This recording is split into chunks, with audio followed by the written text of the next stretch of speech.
Good afternoon, buenas tardes, and thank you for tuning in today.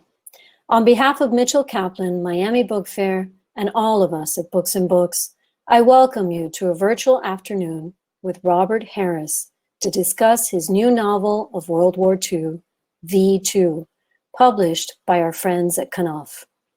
Robert Harris is the author of 13 previous novels, including Fatherland, Enigma, The Fear Index, An Officer and a Spy, and The Second Sleep. Several of his books have been adapted to film, most recently An Officer and a Spy. He's a New York Times best-selling author, and his work has been translated into 37 languages. To moderate this afternoon's conversation, we're joined by Adam Tooze, an award-winning economic historian. Mr. Tooze holds the Shelby Colum Davis Chair of History at Columbia University and serves as director of the European Institute.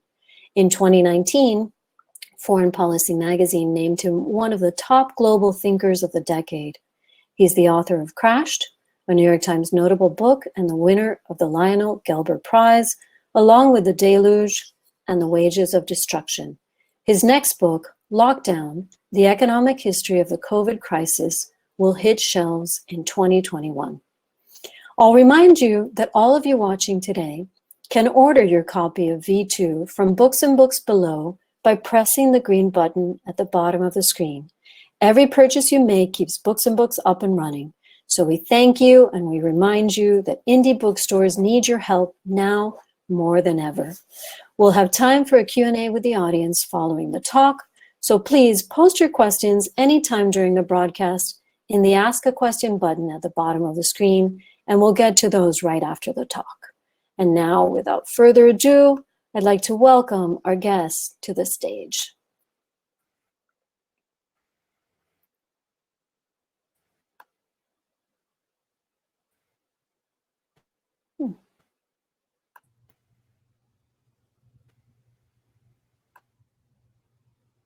There you are.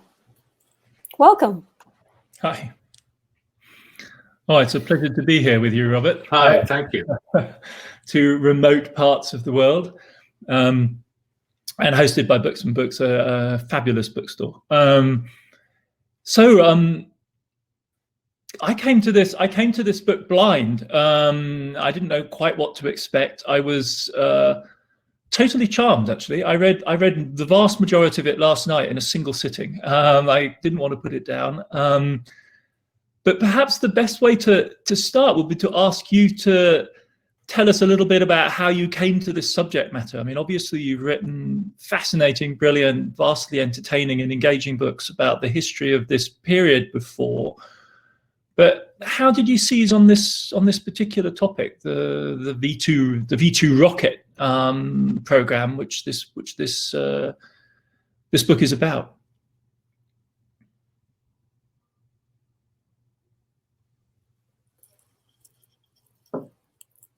Adam, it looks like we lost Mr. Harris for a second. We're waiting for him to reconnect. Let me see if he needs some help.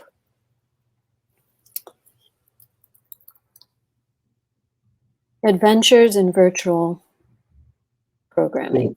Here we go. I'm going to re-invite him in. See if he can connect.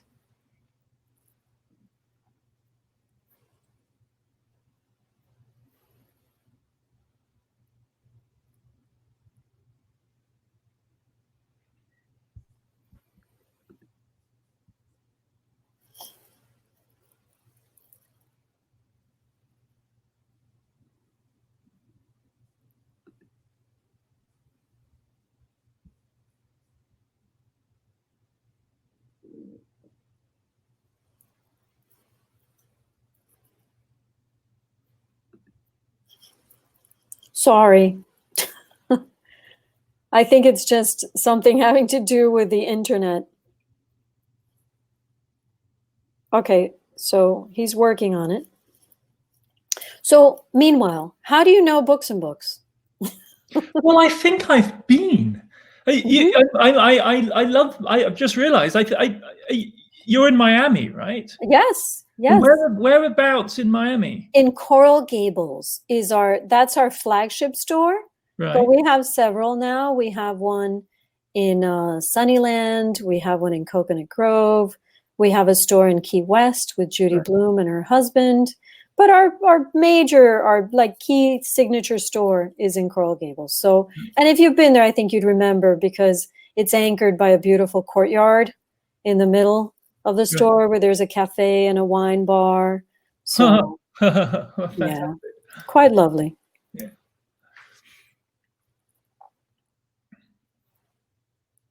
Well, as soon as we can travel again, my wife actually has rooms booked at the Betsy on South Beach. Oh, they're great partners of ours. Right, because they have writers in residence programs. One of the things that she really is angling for is a residency for me, and to go stay there. We have a little dog. It's an extraordinarily dog friendly hotel, and such a marvelous place to stay. So we're great fans.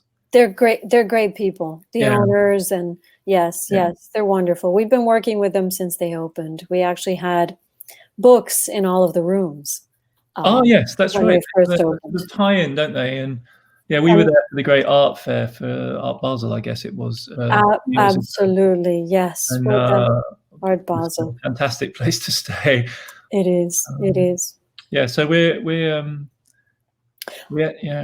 Do you think it was Robert back on his way back? It looks like he's trying.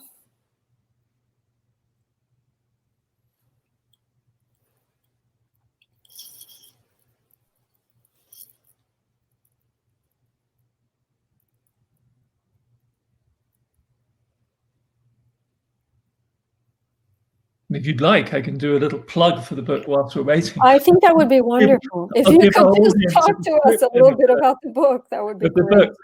Yes. So, I mean, if you know Robert Harris's work from earlier books like Enigma and Fatherland, you'll love this one. It's a really atmospheric. I'm not sure whether it's really a thriller. It's not a detective story. It's almost like a meditation, which seems a very strange thing to say about its subject matter. It's about the bombardment of Britain and Antwerp in the later stages of World War II by the V2 rockets. So the V2 rockets are not the Doodlebug, not the one that flew like a cruise missile, but like a spaceship. I'm just pitching your book to our audience. Oh, thank you. I'm going to give you 10%. I don't know what happened then. I'm sorry if it was my fault. Please don't apologize. This can happen to anyone. So I just wanted to know how you ended up, with this topic, because obviously you've written about different facets of this period before. And, the V2 rocket lives long in the memory and is, of course, a kind of iconic emblem of the late stages of World War II. If you've ever been to the Imperial War Museum, there's one right there. And Werner von Braun is a kind of legendary figure in American popular culture because of his key role in NASA. How did you decide to write this book? Well, I have always been interested in the subject. It fascinated me. It's a sort of hinge between the Second World War and the modern era. It's sort of the moment, really, when modern warfare, the modern technological age, happened there at Bletchley Park with Alan Turing and the computer, and of course at Los Alamos with the nuclear bomb. But Peenemünde was the third of this triad, really, the places where the modern world was forged. And there is something extraordinary about the idea that London was under ballistic missile attack for 6 or 7 months. 1,300 ballistic missiles fired at a European capital city within living memory. And that's an extraordinary fact people have rather forgotten. But the actual impetus for the novel was 4 years ago, there was an obituary in the Times of London of a woman called Eileen Younghusband, who died at the age of 95. She'd been an officer in the Women's Air Force, the RAF, and it said instrumental in combating the V2. And it told the story of this tiny unit she was a part of 8 women who were sent out in November 1944 to Mechelen, the Belgian town, newly liberated by the Allies, 70 miles south of the coast of Holland, The Hague, from which the missiles, the V2s, were being fired at London. And these 8 women, all in their 20s, all quite good at mathematics, were issued with slide rules and told to calculate the parabolic curve of the V2. It was launched from mobile trailers in the woods near The Hague. It rose 60 miles high, hit London 5 minutes later. And if you knew where it hit and you had a brief radar glimpse of the trajectory, then the theory was you could calculate back to the point where the rocket was fired, and the RAF could get over there and hit the trailer, the launch sites. That was what she described. And I just thought immediately, what a fantastic story. And here was a way into the V2, which was different and enabled me to write about a woman doing an interesting job of a sort I'd never heard of before. I was very struck by that, the gender dimension, in the sense that this was one of the truisms about total war, is that it doesn't exempt anyone. There's no category of person that's excluded from the war. But what you described is something even more topical in a sense, which is the role of female intelligence. I mean, women's brains in the struggle to fight these modern conflicts, which are very abstract, very remote, not a matter really of man-on-man firepower directed at human bodies directly in an exchange. I mean, I thought that was a very striking. You also have this figure, is it Professor Jared? Yes. Who, because tell us about her. She's an anchor of the early part of the narrative.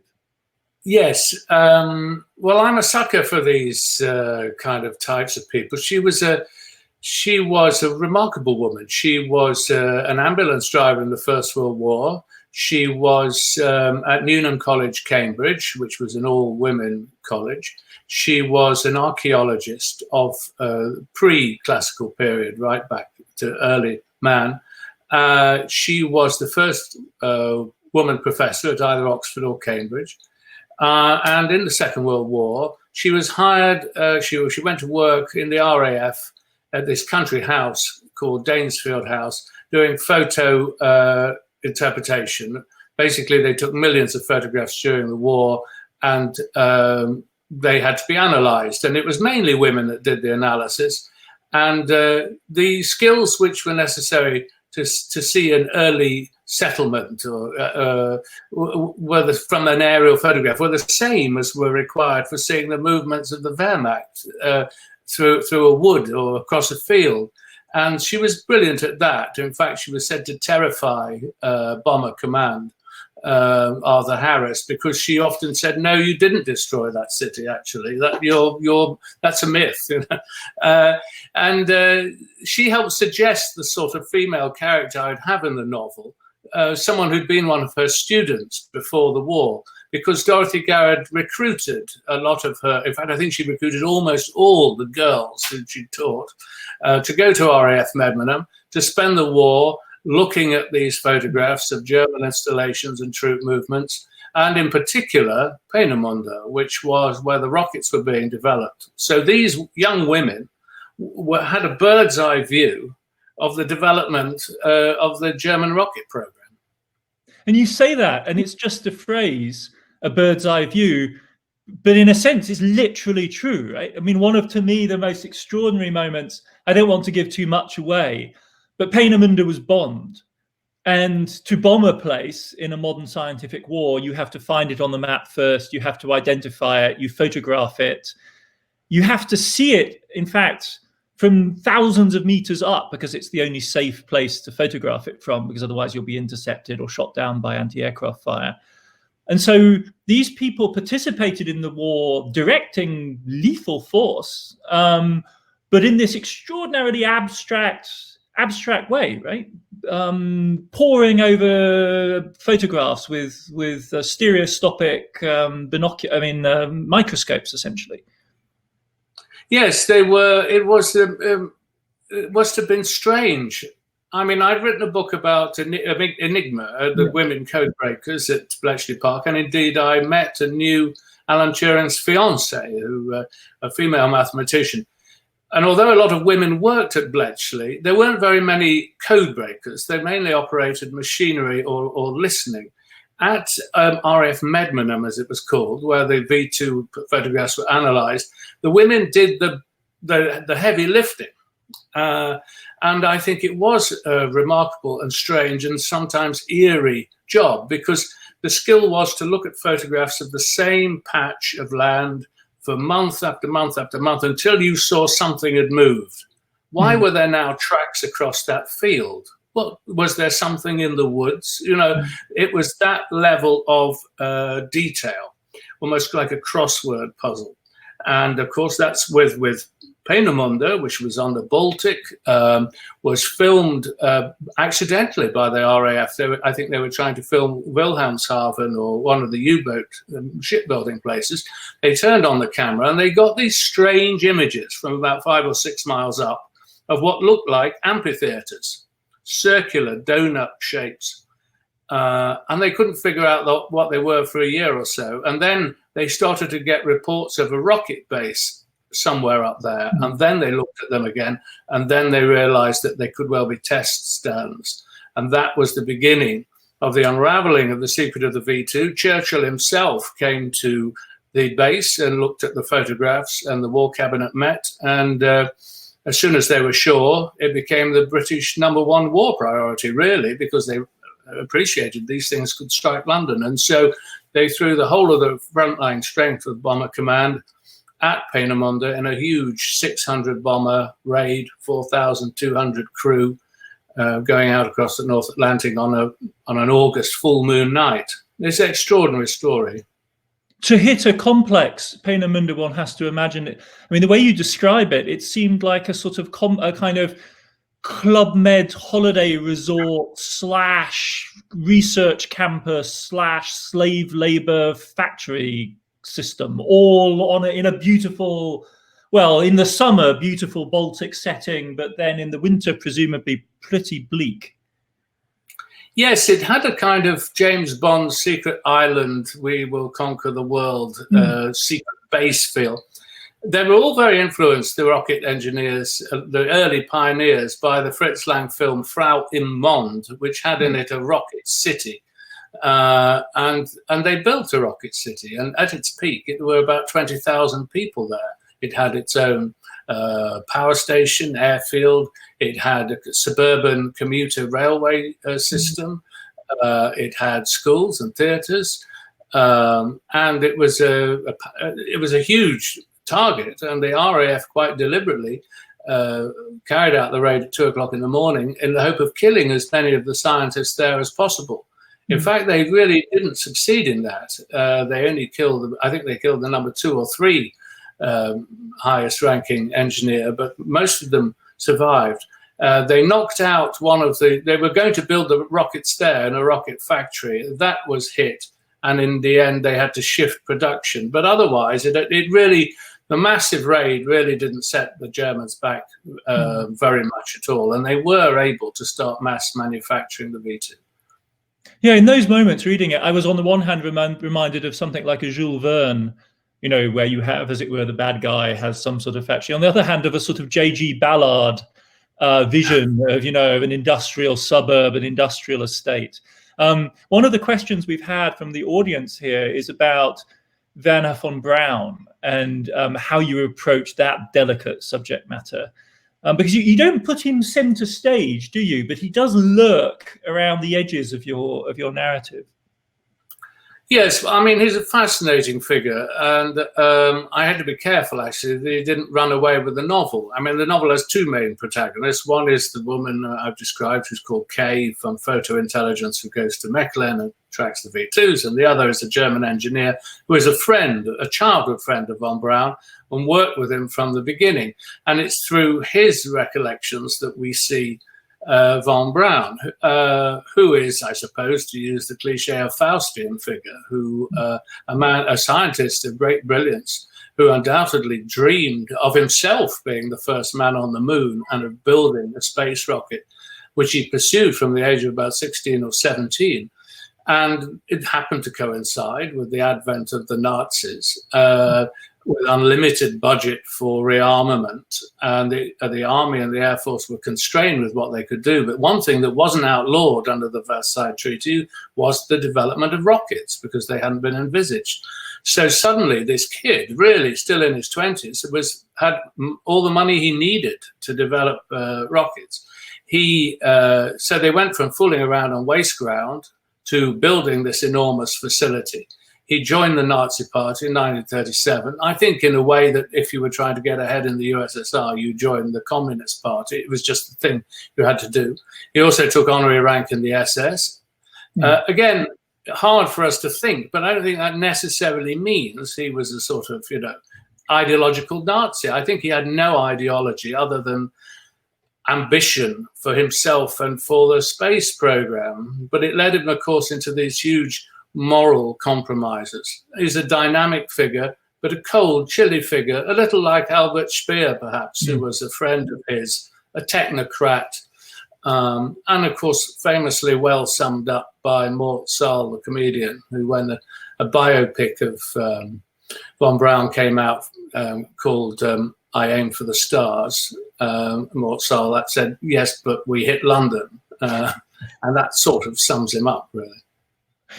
You actually have a line in the book which is very closely related to that, right? That, because they're trying to, the moral compromises are very serious, and perhaps we should speak about those, because, again, I really admired the way that because in writing about the Third Reich, I think well, conventionally one finds oneself, as it were, torn between writing which can border on the apologetic, in the sense that it focuses on some aspect of the history of the Third Reich. A lot of, say, writing about military history classically, or history of military technology, whilst not talking about what was in fact driving the Third Reich. And on the other hand, there's writing about the Third Reich which is, in a sense, kind of dominated by the horror to the exclusion of all else, right? There is nothing else. Whereas in this book, it seems to me the horror lurks and is present everywhere, but doesn't, it as it were, it inserts itself into the story. I feel you allowing us to see the way in which a compromised actor like your German engineer feels the pressure of his moments of contact, whilst at the same time preserving for much of the rest of his life, as it were, a fairly ordinary activity, insofar as a military engineer in the Third Reich building rockets could be considered ordinary. But there's a really sort of delicate balance that you strike. Yes, I didn't want to write. There are villains in the book. The SS General Kammler, who took charge of the program, he clearly was a monster. But I don't think most of the engineers were monsters. And it crept up on them gradually. I think it started with kids fooling around on waste ground near Berlin. Then they got off at this island. And then, of course, the country goes to war. Well, people are quite patriotic. Your country's at war. Okay, so now you're building, your spacecraft is becoming a missile. You get excited. This was, bear in mind, we should emphasize, the most sophisticated piece of technology on the planet. An incredible achievement. Capable of going into outer space, or not outer space, but into low space, and reaching a speed of 3,500 miles an hour, and guided by gyroscopes. They solved so many technical problems; it was incredible. So they felt that they were doing the most amazing work. And then, in 1941 and 42, the first slave laborers start to appear on Peenemünde to build, for the massive expansion that's required to build factories to make these missiles. So for the first time, you start seeing people in the woods escorted with guys with machine guns. That grows, slave laborers. And then after the RAF in August 1943 bomb Peenemünde, then the SS really take over, because it's clear that they can't try and build these missiles here. The Allies will just keep hitting them. So the SS say, oh, well, we have a factory, we can build, we own this place, this mountain, and we can blast tunnels under it, and we can build the missiles there. There's nothing anyone can do to hit that. And how are they going to do it? Well, the only resource they had was slave labor. And they simply used human beings like they just flung them at the rock face, essentially.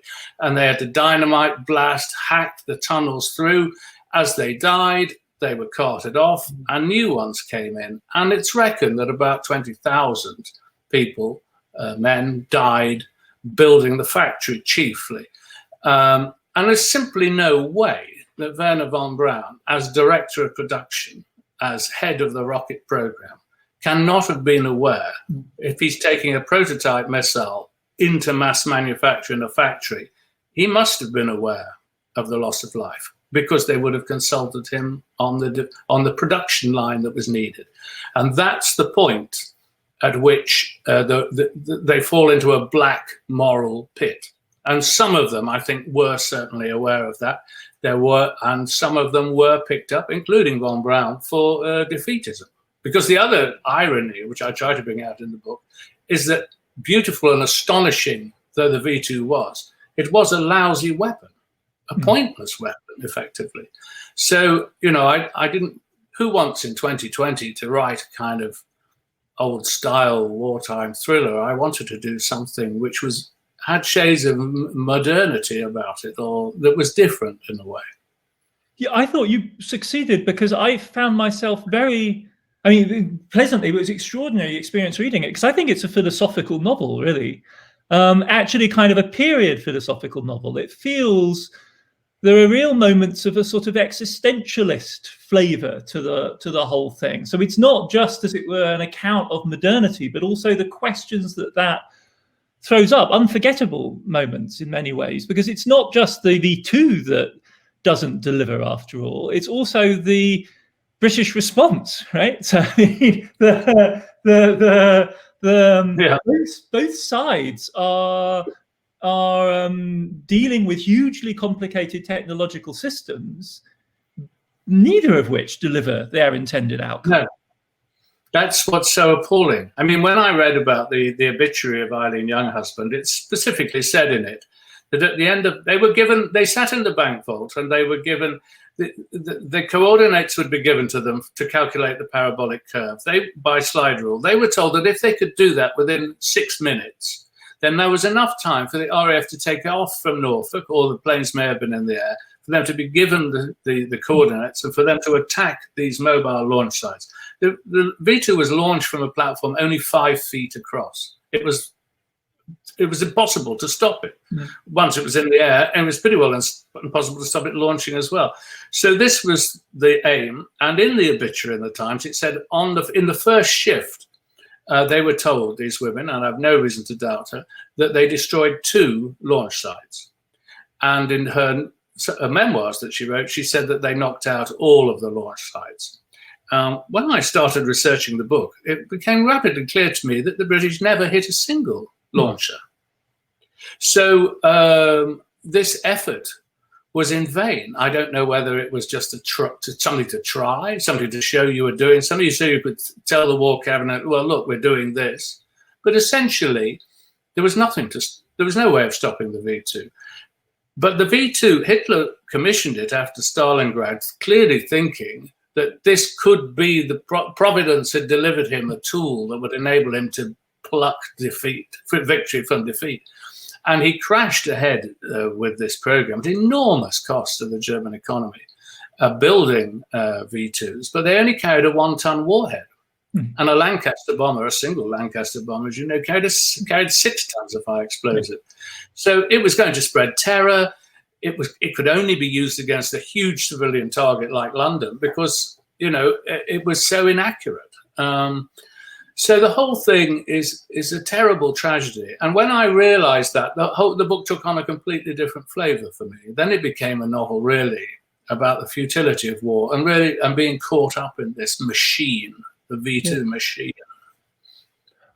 I should just say to our viewers, feel free, please, to put questions in using the question function. I'm reading them as we go along and introducing them as best I can into the flow of our conversation. If we have time at the end, I'll open it up to more direct questioning. But I think the most elegant way to do this is for you to simply put your questions there and Robert and I will pick them up.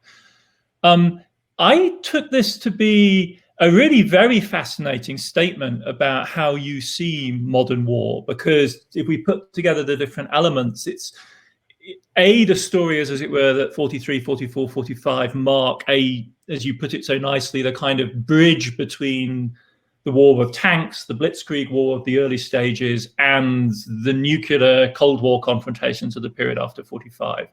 Then there is this remarkable sense of war as mediated, as seen abstractly through photographs, through reconnaissance, the weird intersection with archaeology, where we see ancient worlds the same way. In the 20s and 30s was the great heyday of aerial archaeology. All of a sudden we could see things with the technologies given to us by World War I we weren't able to see before. Then you have this incredible story, as it were, of these two technological systems, minds whirring on both sides, promising great breakthroughs, but essentially vain, futile exercises. And I couldn't help thinking also about the contemporary resonances. I mean, at the end of the book, you say this was a book written during the COVID lockdown. And reading it, there was a moment where I thought, you know what, this feels to me eerily, not just as it were of the 1950s, it feels eerily of 2020. Because there they are trying to figure out what hangs together, what is a risk and what not. Are you at risk of dying if you go out shopping or get on a train? And how do you actually, even if you do think you understand the system, calculate what actually causes what? Because as you've set out, like, it's actually very opaque what causes what. It depends on a prior scientific conviction, if you like, this action causes that effect, but it's not. It really does depend on that, and it's very liable to debunking.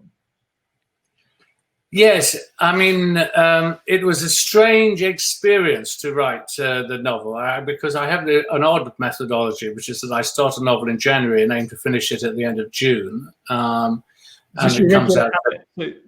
Yeah, this is my insane way of working, because I find if I don't have a deadline, it's not so much that I don't get it done, but I don't have that slight feeling of panic that gives you adrenaline that enables you to see something you might not otherwise see. So that's the way I like to work. And I started as usual in January, vaguely aware of this news story about Wuhan and the virus, but not thinking it had anything to do with me. And then gradually the drum beats got louder and louder. And then I was about a quarter of the way through the novel when suddenly they were predicting a possible 250,000 deaths in Britain, and everyone had to stay inside. And I must say, for about 3 weeks, I couldn't work at all. It seemed futile to do anything. But then I felt during this period of imprisonment, I should at least try to use it to come out with something at the end of it. So I went back to write the novel. But of course, it was very influenced by what was going on. The click, click, click of the death toll mounting, which is a bit similar to the death toll mounting from the rocket. As you say, the empty streets, the notion that our lives, which for 70 odd years we've been able to live with a reasonable expectation of career or work or whatever it was, your daily life, a holiday or whatever, it's suddenly upended. That's it, like it was in 1914, like it was in 1939. Forget it. There's something much bigger than you coming along, buddy. And so there was that. There was all the talk of it'll be over by Christmas, which one got used to hearing. Science, somehow something is going to save us from this. Yeah, a miracle. Yes, a miracle weapon. Well, exactly. It is our miracle weapon. Yes. Thank God. Yeah, and it does work. Yeah. Yes. Let's hope that this is genuine. So there were all these elements. Plus, like most people, I found sleep rather odd during the lockdown. Vivid dreams, and I think there's some of the descriptions of the rockets and I felt launched through the woods in Holland, almost kind of like a hallucination, almost nightmarish sort of a thing. If you've never seen any of the photos of the rockets, I would strongly advise our listeners to see perhaps some pictures to go along with reading the book, because they are you describe them as sort of, they're these huge metallic tubes that lie, you know, they're like sort of beached whales or syringes, or I mean, they really are very strange objects, aren't they? And they must have been shocking. Yeah, I mean, they're 46 feet long, and when they're fully fueled, they weigh over 12 tons. They reach the speed of sound within about 9 or 10 seconds. I mean, I know it's an incredible achievement. Given, I mean, it's not long. What is it? It's only 36, 38 years since Orville and Wright were first, you know, trying to fly, and they've got a ballistic missile. It's an astonishing achievement. And of course, the Germans had a prototype plans for a missile that could fly 3,500 miles and hit the eastern seaboard of the United States. And if the war had gone on for, you know, a few more years, or they'd had the resources, I'm sure they would have thought of trying it. It's exactly the sort of crazy scheme that Hitler would have been interested in doing. So yeah, it's a surreal, it's a very strange story, and there are aspects to it that are poetic in some awful way. The way that, you know, over London you would hear a sonic boom as the thing banged through the sound barrier, and then a bang as it hit the ground, and it hit the ground at twice the speed of sound. And these booms, as you know, London is sort of in a bowl, a basin, as it were, and around the Thames, and these would reverberate across the capital, maybe 5 a day. I mean, for people, it was more terrifying than the V1, the Doodle Bug, more terrifying even than the conventional heavy bombing raids, because you could take shelter, you could do something. Yeah. With the V2, and this, I suppose, again, is a bit like the COVID, it would strike randomly, you know, suddenly. You never heard it coming. No.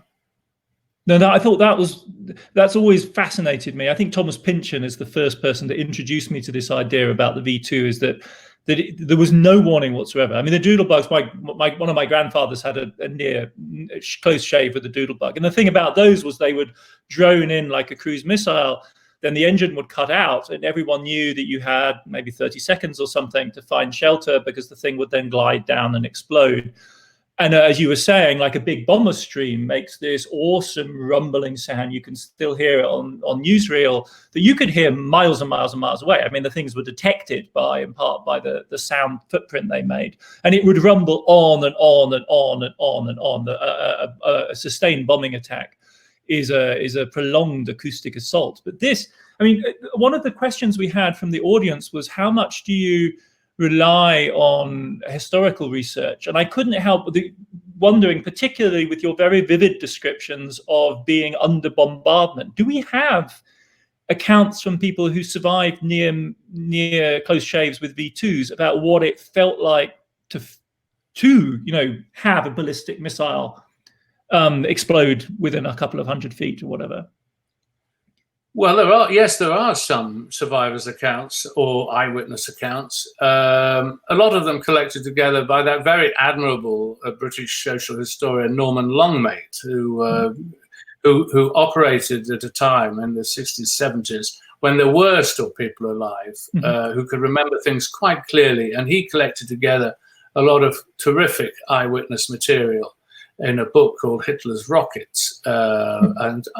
I mean, my novel is set over just about 5 or 6 days. It happens to cover the worst V2 incident of the war in London, which was Saturday lunchtime. The Woolworths store, department store in Deptford on New Cross Road, 4-story, big shop. And they'd had a consignment of saucepans delivered, and saucepans were a great rarity in the war, and most people were wearing out. And so word had got around among housewives that they were there, and they took their children, and a V2 hit that store at 12:30 at lunchtime, and it killed 160 people.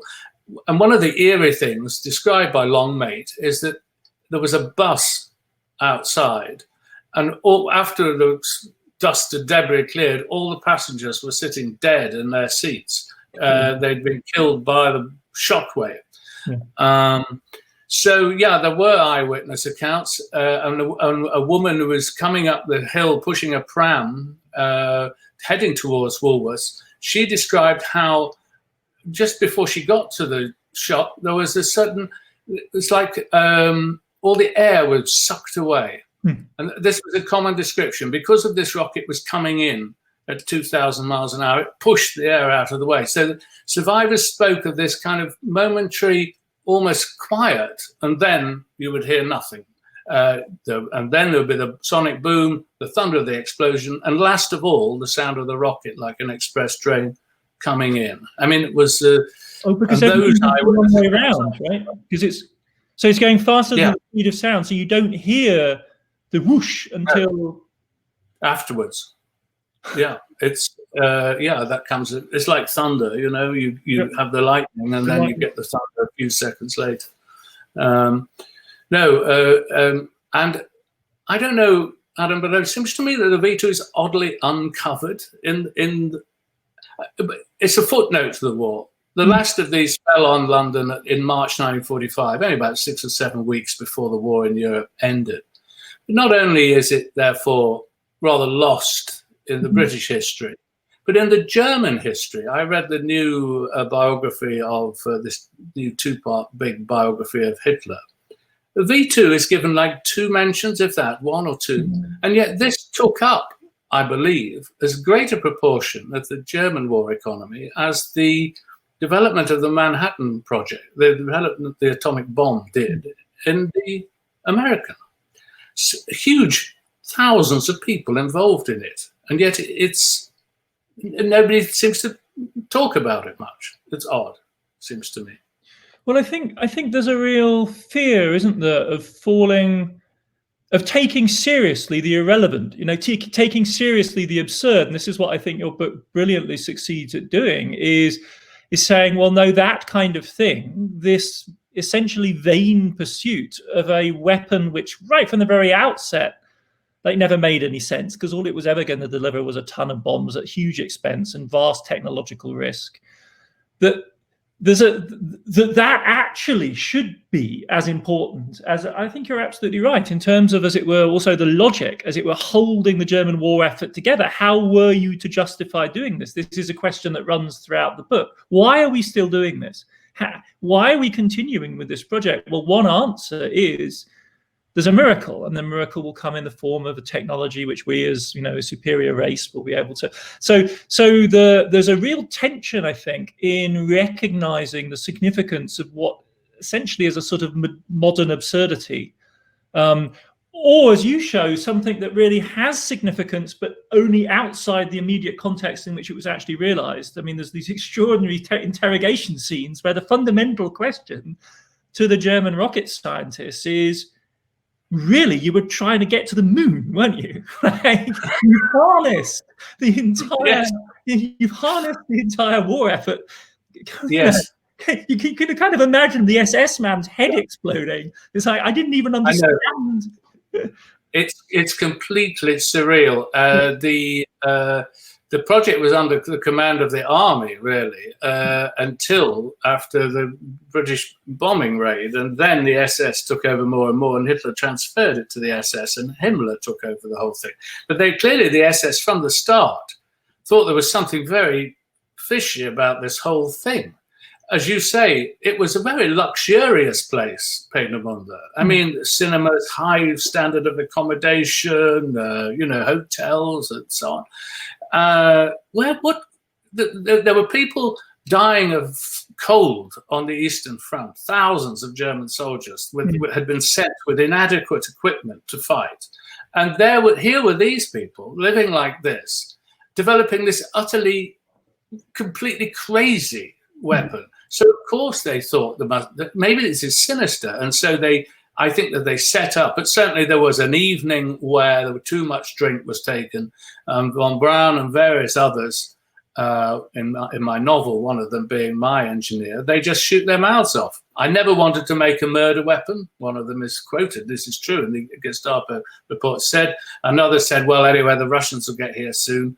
And you know, so they sort of, they knew it was crazy themselves. And it's just a facet of the madness of the Nazi state, that really this had all been done because Hitler just liked it. He liked the rockets, and he thought that this was going to change everything. And you can imagine the glances being exchanged behind his back when he told Peenemünde and when he told von Braun and Dornberger, the army general who was in charge of the whole project, that he was going to build 10,000 of these rockets at a stupendous cost. I mean, it's mad, really.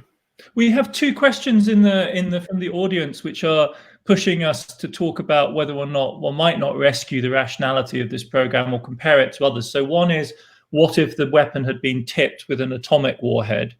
And how does this relate to the other futuristic project, which the Germans pushed further than anyone else in the course of the war? Wasn't on your initial list, but the 262 jet fighter bomber, which after all is also one of the pioneering breakthroughs of the late war stage. Do you think those offer a way of making sense of this? Because you and I have been giving a rather kind of cultural reading of this as an almost an exercise in modern surrealism.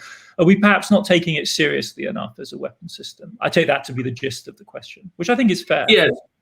Well, it is fair, because a combination of a nuclear warhead and the V2 is effectively what Werner von Braun developed for the American army after the Second World War, and that's the Cold War, and that's everything that's flowed through. So certainly it was heading that way. Of course, the Germans, I suppose, given Hitler's own obsession with engines and so on, his designing of the Volkswagen, his friendship with Porsche and so on, he liked the rocket idea.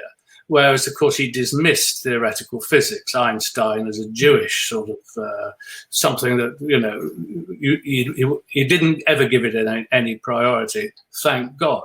But yes, you can imagine that they would indeed have attempted to make a rocket that could hit America. And if they'd had a nuclear weapon, I'm sure we would have had a Cold War between Germany and America rather than between America and the Soviet Union, which of course is my first novel, Fatherland. It's all about that. I find I'm circling around my own ideas constantly. As a historian, can I ask you about that? Because I find your stuff fascinating to read, precisely because you go to places that, shall we say, conventional academic historians are shy about going. These projective leaps. Personally, I find them extraordinarily illuminating. One of the people in the chat has asked, have you ever written any non-fiction? I feel I should know. But in a sense, I think of your books as contributions to our understanding of history of a sort of speculative variety. Well, yeah, it's I did write a couple of books of non-fiction. The only one which is still in print, certainly in this country, is called Selling Hitler, which is all about the Hitler Diaries forgery in the 1980s. And I wrote that. It was published in 1986. And in the course of writing that, and up to that point, not only had I never written a novel, I'd never thought of writing a novel. I was 29 when it was published. I read Hitler's Table Talk, which, as you know, is his description when he thinks he's going to win the war, and no one, you know, that he privately lays out his vision of what the post-war world would be like. I thought this fascinated me, and I hadn't really thought about it before. And I thought I will write a non-fiction book about how the world would look if Hitler had won the war, using all their plans and documents and everything, of which there are a huge amount. And then I thought, I'll write it like a guidebook, a Baedeker guide to a world that never was. And then I thought, would people really have wanted to live in this world? There were supposed to be 100 million settlers in the Ukraine and so on. Would Germans really have wanted to go there? And what would Hitler's regime, if I'm assuming that they couldn't conquer America, what would they have said about the Holocaust, about the disappearance of the Jews from Europe? And I realized I could only write a novel that it was beyond non-fiction to answer those questions, and therefore one had to invent a story and characters. And that is what I've sort of gone on doing. And the only justification for what I do, apart from providing entertainment, which is probably the chief aim, is that you are licensed to do things that the scholars, the historians, the people that really count, let me say. But I am like a licensed, jester, as it were. I can invent and go in and speculate and flesh in areas that there's no documentation for, and so on. And that's been the fun of writing for me.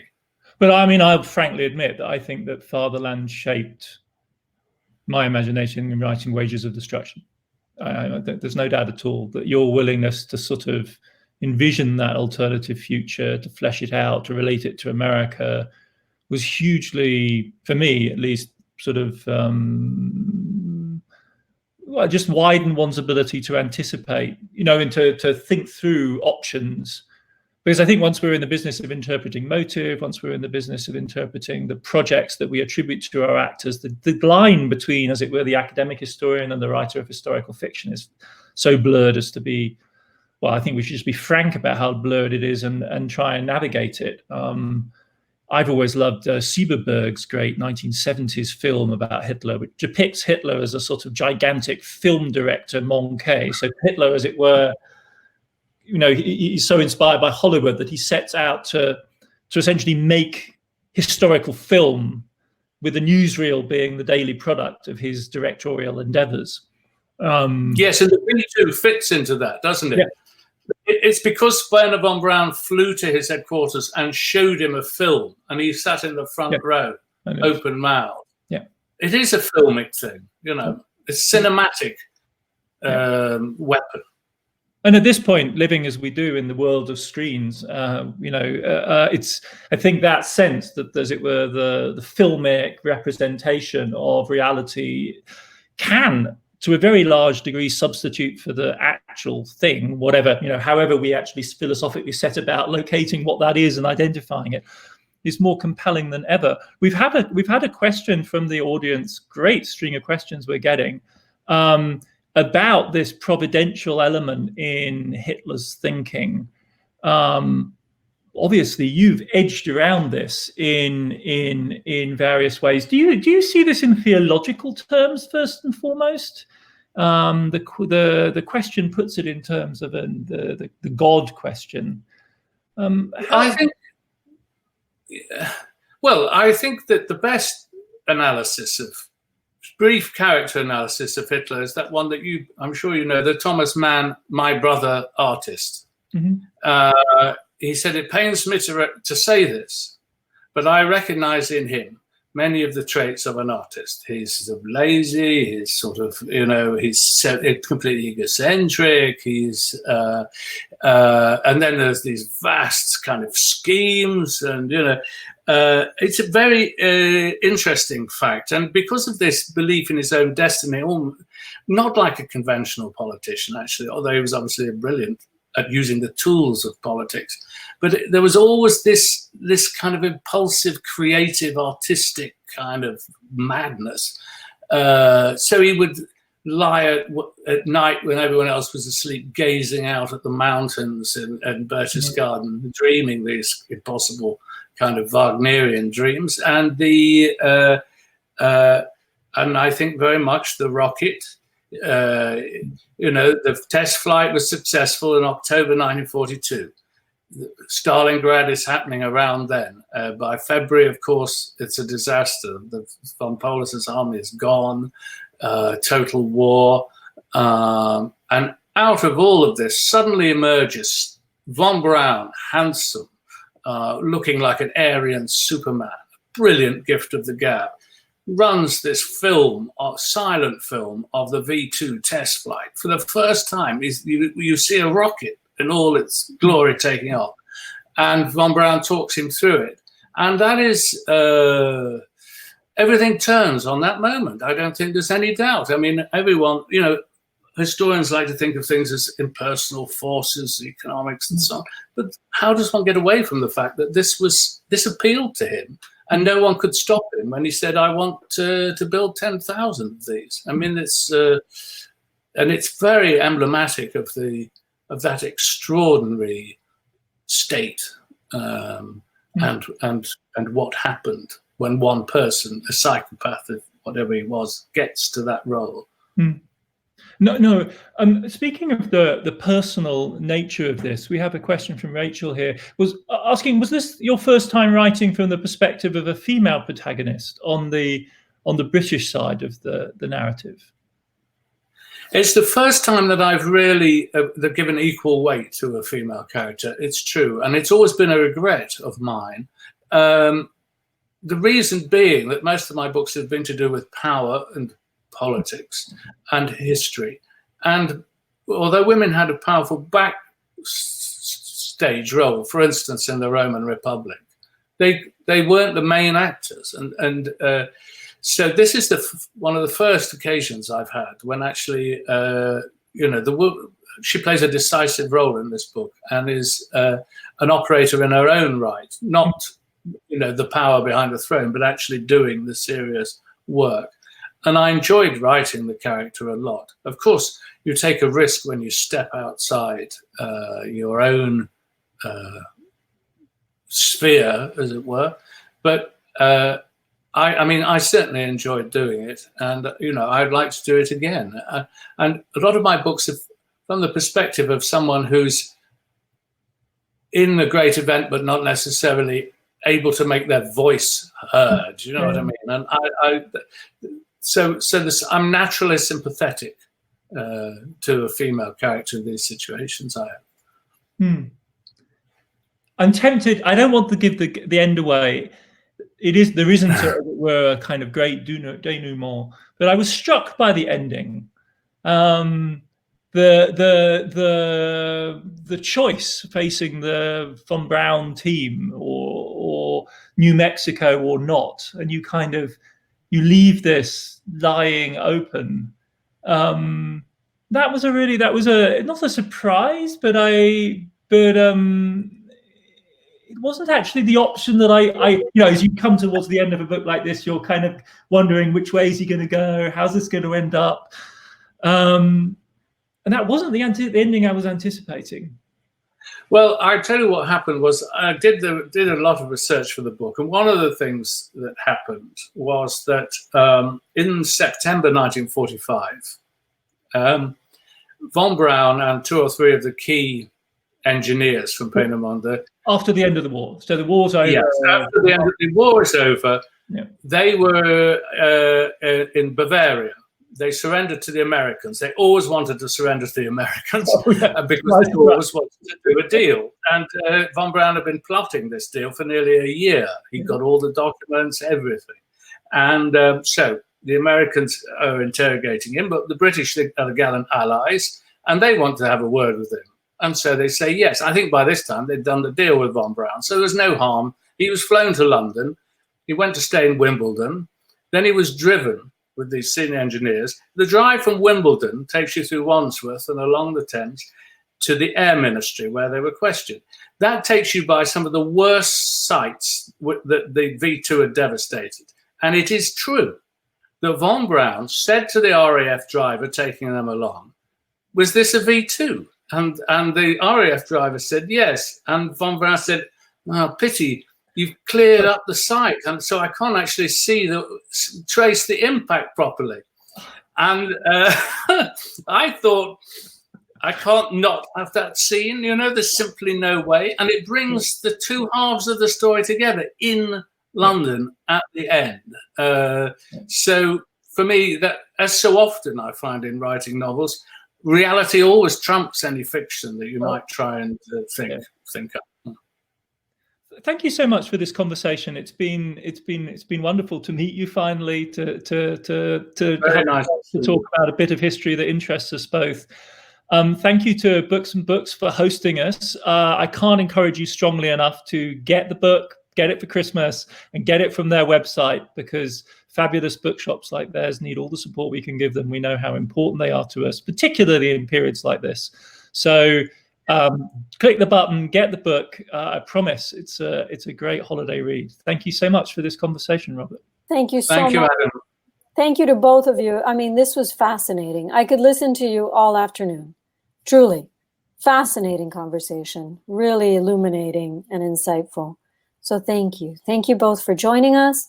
And I hope that we will see you in Miami sometime soon in the future. Let's hope. Look forward to it. Okay. Stay Thank you well. very much.